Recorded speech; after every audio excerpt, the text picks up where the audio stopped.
आज हमारा जो है एफएससी पार्ट फर्स्ट का लेक्चर नंबर 1 है। FSc part 1 subject chemistry chapter number 1 और लेक्चर नंबर 1। फर्स्ट चैप्टर का नाम है बेसिक कंसेप्ट्स। इस चैप्टर में हम atom, molecule, ions, empirical formula, molecular formula, इसके अलावा और भी बहुत सारे जो बेसिक कंसेप्ट्स हैं केमिस्ट्री के वो देखेंगे। स्टार्ट करते हैं। टॉपिक है हमारा आज का एटम। एटम, ये एटम जो है ये एक ग्रीक लैंग्वेज का वर्ड है। ग्रीक वर्ड, इसका मतलब है इंडिविजिबल, नाकाबिले तकसीम। इंडिविजिबल क्यों? क्योंकि ग्रीक फिलासफर्स का ख्याल था कि एटम एक नाकाबिले तकसीम ज़र्रा है मैटर का। अगर हम मैटर को छोटा करते जाएं तो एक वक्त आएगा कि उसको हम मज़ीद छोटा नहीं कर सकते। तो वो जो आखिरी जो इंतहाई जो छोटा पार्टिकल है उसको वो एटम कहते थे। एटम का मतलब है इंडिविजिबल, नाकाबिले तकसीम, यानी इसको हम मज़ीद इतना छोटा है, इस कदर छोटा है कि इसको हम मज़ीद छोटे हिस्सों में तकसीम नहीं कर सकते। अच्छा जी, ये लफ्ज़ सबसे पहले एटम का यूज़ किया था एक ग्रीक फिलासफर डेमोक्रिटस ने। डेमोक्रिटस,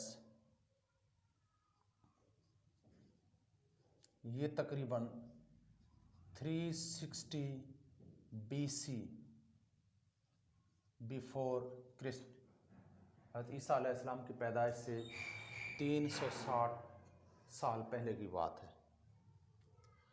अच्छा जी, तो ग्रीक फिलासफर्स यही ख्याल करते थे कि एटम जो है वो इंडिविजिबल है, नाकाबिले तकसीम है, उसको मज़ीद तकसीम नहीं किया जा सकता। उसके बाद एक साइंटिस्ट, बल्कि एक स्कूल टीचर थे, जॉन डाल्टन, उसने अपना एटॉमिक मॉडल पेश किया। John Dalton's atomic model.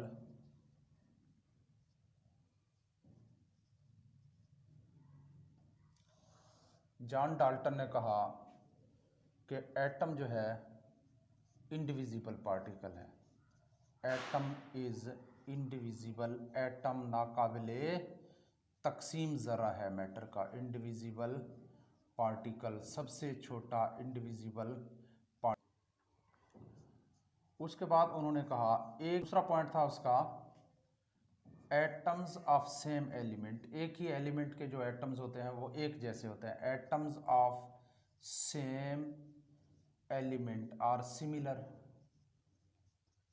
एक ही एलिमेंट के सारे एटम एक जैसे होते हैं। Atoms of different element, atoms of different elements are different, different elements are different. मुख्तलिफ एलिमेंट के जो एटम्स हैं वो मुख्तलिफ हैं। कैसे? जैसे बात करते हैं हाइड्रोजन की। अब अगर हाइड्रोजन के सारे एटम्स को देखा जाए तो वो कहता है कि एक जैसे हैं, इनमें कोई फ़र्क नहीं होता। ये सारे हाइड्रोजन आपको जहाँ भी मिले, अगर एलिमेंट हाइड्रोजन है तो उसके सारे एटम्स एक जैसे होंगे। अच्छा जी, इसी तरह से अगर एलिमेंट क्लोरीन है, कहीं पे आपको मिल जाए, तो क्लोरीन के भी सारे एटम एक जैसे होंगे। अच्छा जी, लेकिन अगर हाइड्रोजन और क्लोरीन के एलिमेंट्स का आप मवाजना करेंगे तो ये दोनों डिफरेंट होंगे। हाइड्रोजन का एटम जो है वो और तरह का होगा, क्लोरीन का एटम जो है वो और तरह का होगा। तो हम कह सकते हैं कि एक ही एलिमेंट के जो एटम्स हैं वो एक जैसे हैं और डिफरेंट एलिमेंट के और जो एटम्स हैं वो डिफरेंट होते हैं। उसके बाद उन्होंने कहा था कि एलिमेंट जो है मुख्तलिफ तरीक़ों से मिलकर कंपाउंड्स बनाते हैं। एलिमेंट जब आपस में मिलते हैं, एलिमेंट प्लस एलिमेंट आपस में मिलकर कंपाउंड्स बनाते हैं, कंपाउंड्स बनाते हैं। तो ये जो पॉइंट्स हैं ये जॉन डाल्टन एटॉमिक मॉडल्स के।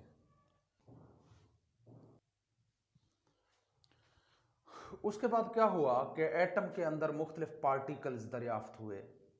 बच्चे, जे थॉमसन ने एटम के अंदर, जे थॉमसन जे थॉमसन ने एटम के अंदर इलेक्ट्रॉन दरियाफ्त किया, इलेक्ट्रॉन। और उसके बाद जो है गोल्डस्टाइन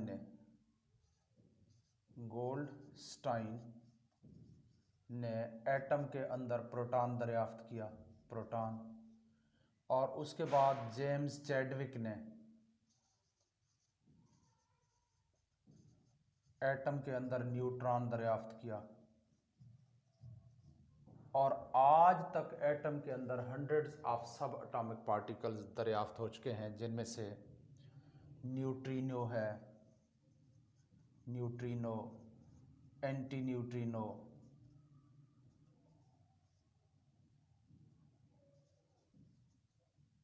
हैप्रॉन, पॉजिट्रॉन वगैरह वगैरह, पॉजिट्रॉन, और भी बहुत सारे हंड्रेड्स ऑफ सब एटॉमिक पार्टिकल्स आज तक एटम के अंदर दरियाफ्त हो चुके हैं। तो गोया अब हम ये नहीं कह सकते कि एटम जो है वो इंडिविजिबल है, क्योंकि एटम के अंदर भी मज़ीद स्मॉलेस्ट पार्टिकल दरियाफ्त हो चुके हैं। तो ये डेफिनेशन एटम की गलत है कि ये स्मॉलेस्ट इंडिविजिबल पार्टिकल है मैटर का। तो आज के दौर में एटम की डेफिनेशन ये नहीं की जाती। तो आज के दौर में एटम की डेफिनेशन ये की जाती है, एटम जो है स्टूडेंट, एटम जो है, एटम एक स्मॉलेस्ट पार्टिकल है मैटर का, स्मॉलेस्ट पार्टिकल ज़रूर है, और ये केमिकल रिएक्शंस में हिस्सा लेता है और इंडिपेंडेंटली एग्जिस्ट कर भी सकता है और नहीं भी कर, यानी अकेले रह भी सकता है और नहीं भी रह सकता। मोस्टली जो एटम है वो अकेले नहीं रह सकते, वो कंबाइन फॉर्म में दूसरे एटम्स के साथ मिलकर रहते हैं, अकेले नहीं रहते। तो जदीद डेफिनेशन एटम की जो है, smallest particle of matter, smallest particle of matter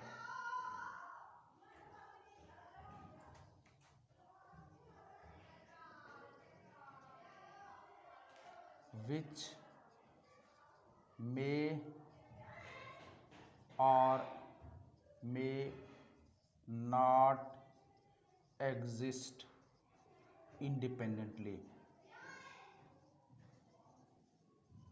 जो आज़ादाना तौर पर अकेले रह भी सकता है और नहीं भी रह सकता। अक्सर एटम जो है वो इंडिपेंडेंटली नहीं रह सकते, सिवाय नोबल गैसेस के, helium, neon, argon, krypton, xenon. ये एटॉमिक फॉर्म में भी इंडिपेंडेंटली एग्जिस्ट कर सकते हैं, इसलिए उनको एट अ टाइम मॉलिक्यूल भी समझा जाता है, एटम भी समझा जाता है। तो मोस्टली एटम जो है वो इंडिपेंडेंटली एग्जिस्ट नहीं कर सकते, वो दूसरे एलिमेंट के साथ बॉन्ड बनाकर रहना पसंद करते हैं। जैसे हाइड्रोजन है, अब ये हाइड्रोजन जो है वो इंडिपेंडेंटली नहीं रहता, हमेशा ये एक दूसरे हाइड्रोजन के साथ या किसी दूसरे चीज़ के साथ बॉन्ड बनाकर रहता है, जैसे H2 की शक्ल में या HCl की शक्ल में या CH4 की शक्ल में या H2O की शक्ल में। तो ये जो एलिमेंट है, देखें क्लोरीन भी अकेले नहीं रह सकता, वो हाइड्रोजन के साथ यहाँ पे बॉन्ड बना रहा है। तो एटम्स जो है वो इस तरह से इंडिपेंडेंटली, जैसे कार्बन और हाइड्रोजन ये इंडिपेंडेंटली नहीं रह सकते, तो आपस में बॉन्ड बना के रहते हैं। एटम हमेशा इंडिपेंडेंटली, मोस्टली एटम जो है वो एग्जिस्ट नहीं कर सकते। अच्छा जी, जैकब बर्जीलियस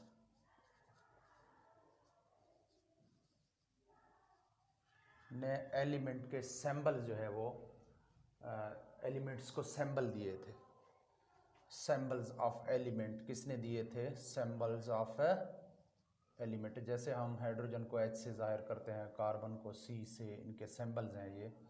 तो ये जो सिंबल एलिमेंट के हैं ये जैकब बर्जीलियस ने इंट्रोड्यूस किए थे। उसके बाद इसके अलावा जैकब बर्जीलियस ने एलिमेंट के सिंबल्स के अलावा एलिमेंट के एटॉमिक मासेस भी दरियाफ्त किए थे, एटॉमिक मासेस। ये दो काम जैकब बर्जीलियस ने किए थे, एलिमेंट को सिंबल दिए थे और एलिमेंट के atomic masses. First of all उन्होंने तकरीबन 18वीं सदी में एलिमेंट के एटॉमिक मासेस दरियाफ्त किए थे। नेक्स्ट हमारा टॉपिक है एविडेंस ऑफ एटम, कि वाकई एटम कहीं मौजूद है या ये एक ऐसी एक थ्योरी है। तो क्या इसकी कोई गवाही है, किसी की कोई एटम की मौजूदगी की कोई शहादतें हैं कि साइंस जो है एटम के बारे में क्या कहता है, तो हमने ये देखना है। स्टूडेंट देखें, एटम बहुत छोटे पार्टिकल्स होते हैं, बहुत छोटे पार्टिकल्स होते हैं। उनको हम एक आम माइक्रोस्कोप में, एक लाइट माइक्रोस्कोप में हम एटम को नहीं देख सकते। तो फिर हम कैसे एटम को जो है देख सकते हैं? पहले तो बात करते हैं माइक्रोस्कोप्स की। दो किस्म के माइक्रोस्कोप हैं, एक है लाइट माइक्रोस्कोप, लाइट माइक्रोस्कोप। ये लाइट माइक्रोस्कोप जो है ये लाइट को इस्तेमाल करती है। दूसरा है इलेक्ट्रॉन माइक्रोस्कोप, ये इलेक्ट्रॉन्स को यूज़ करता है। Electron microscope, electron microscope electrons को यूज़ करता है। इलेक्ट्रॉन जाके किसी चीज़ से टकराते हैं तो उनका पिक्चर फिर उन्हीं इलेक्ट्रॉन के ज़रिए से उस चीज़ का पिक्चर बनाया जाता है। तो वो इस तरह से इलेक्ट्रॉन माइक्रोस्कोप के ज़रिए से भी चीज़ों को देखा जा सकता है, बहुत बारीक चीज़ों को, बहुत छोटी सी चीज़ों को।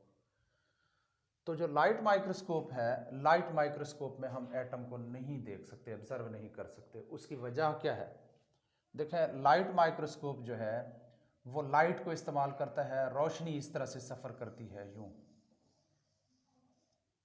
ये जो आपको नज़र आ रहा है ये रोशनी की वेवलेंथ है, रोशनी की वेवलेंथ।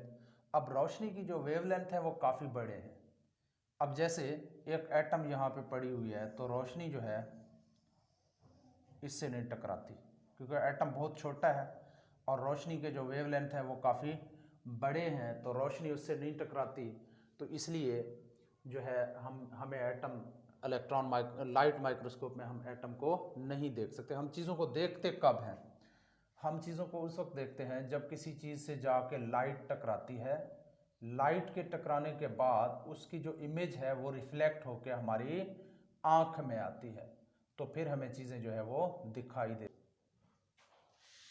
अच्छा, जबकि इलेक्ट्रॉन माइक्रोस्कोप के ज़रिए से एटम को देखा गया है। लाइट माइक्रोस्कोप क्या कर सकता है? लाइट माइक्रोस्कोप ज़्यादा से ज़्यादा जो है वो 500 नैनोमीटर, मतलब कम से कम जो छोटी चीज़ है वो 500 नैनोमीटर हो उसको दिखा सकता है, इससे कम वाले को नहीं दिखा सकता। अब एक जो नैनोमीटर है, एक नैनोमीटर इज इक्वल टू बराबर है 1×10⁻⁻⁹ मीटर्स के।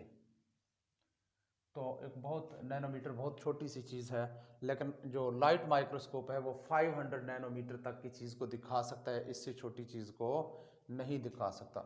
जबकि एटम का जो साइज़ है वो है तकरीबन 0.2 नैनोमीटर।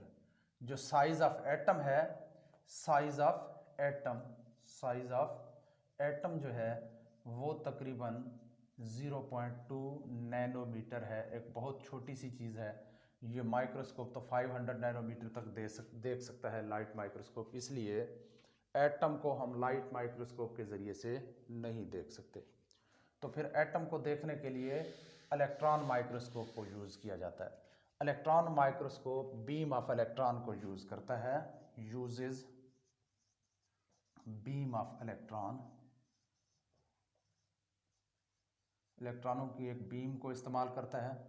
और इलेक्ट्रॉन जब जाके एटम से टकराते हैं तो फिर एटम जो है उसका पिक्चर बन जाता है, और उसके पिक्चर को बना के फिर इस तरह से हम एटम को देख सकते हैं। एटम के बारे में कुछ इन्फॉर्मेशन आज के साइंस ने जो हमें प्रोवाइड किए हैं। एटम का जो साइज़ है वो 0.2 नैनोमीटर है।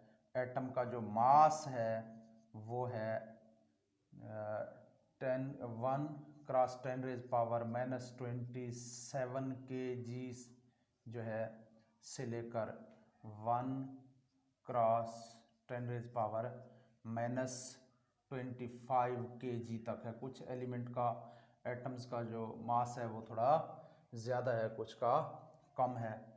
और इनके मासेस को हम जो है मासेस को ज़ाहिर करने के लिए जो हम यूनिट्स इस्तेमाल करते हैं, एटॉमिक मास यूनिट, AMU जिसे हम कहते हैं, एटॉमिक मास यूनिट। एटम के मासेस को एटॉमिक मास यूनिट के ज़रिए से जो है वो मालूम किया जा सकता है।